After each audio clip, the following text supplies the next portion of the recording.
Guys ব্র্যান্ডের মাল তো সারা টিকটকারে পচায় ভিডিও বানায়, আমি এটার প্রতিবাদীমূলক একটা ভিডিও বানাইছি। যদি ভিডিওটা দেখতে চান জিসান ব্রো অফিসিয়াল ইউটিউব চ্যানেলে চলে যান। কখনো কারো মুখে যদি আমার নামে খারাপ গল্প শুনো তাইলে বুঝে নিবা এক সময় তার সাথেই আমার অনেক ভালো সম্পর্ক ছিল। Hello guys, welcome to my YouTube news channel. আশা করি সবাই ভালো আছেন আর আমিও ভালো আছি। আজকের ভিডিওটা হচ্ছে জিসান ব্রো আর উমরকে নিয়ে। জিসান একটা নতুন ভিডিও আপলোড দিয়েছে। জিসানের ভিডিওর নাম দিয়েছে গরজামাই অন ফায়ার। আর এই ভিডিওটা কাকে নিয়ে উদ্দেশ্য করে ভিডিওটা বানাইছে এটা হয়তো জানেন। উমর অন ফায়ার কে নিয়ে কিন্তু এই ভিডিওটা বানানো হয়েছে। কিরে তোর বক্তব্য সব 7 বছরের বাচ্চা? আরে ভাই আমার ভিডিও বড়রা দেখে না তো, আমার তো সব অন্ধভক্ত 7 বছরের বাচ্চা পোলা পাই।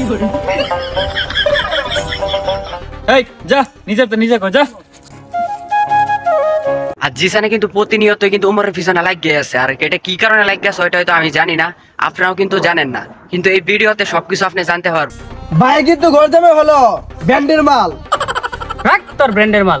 এ নিজে একটা টিকটকার হয়ে টিকটকারদের রোস্ট করে। ভাই টিকটকার হইলো, ভাই কিন্তু ইউটিউবার গুরু। কিছুদিন আগে উমর কিন্তু জিসান ব্রোকে নিয়ে কিছু ভিডিও বানাইছিল, কিন্তু এই কারণে কিন্তু জিসানও সেইতে গেছে। জামাই আবার নিজের দাবি করস ব্র্যান্ডের মাল, কোন হিসাবে? এই যে ভাই আমি তো নিজের ব্র্যান্ড কই না, আমি তো 7 বছরের বাচ্চা পোলা মানরে দিয়া কই। উমরকে নিয়ে ভিডিওটা বানানো এটা কিন্তু একদমই ঠিক হয় নাই জিসানের, কিন্তু জিসান কিন্তু জানে না উমর যদি চাইতে যায়। না আমি কাউরে পার্সোনালি মেইন কইরা বানাই নাই, যদি কারো ক্যারেক্টার বা চরিত্রের সাথে মিলা যায় কর্তৃপক্ষ দায়ী না।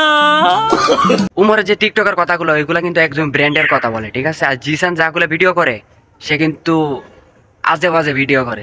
এই ভিডিওটা যদি একটু হলে ভালো লেগে থাকে তাহলে চ্যানেলটাকে সাবস্ক্রাইব করে একটা লাইক করে পাশে থাকবেন। ধন্যবাদ।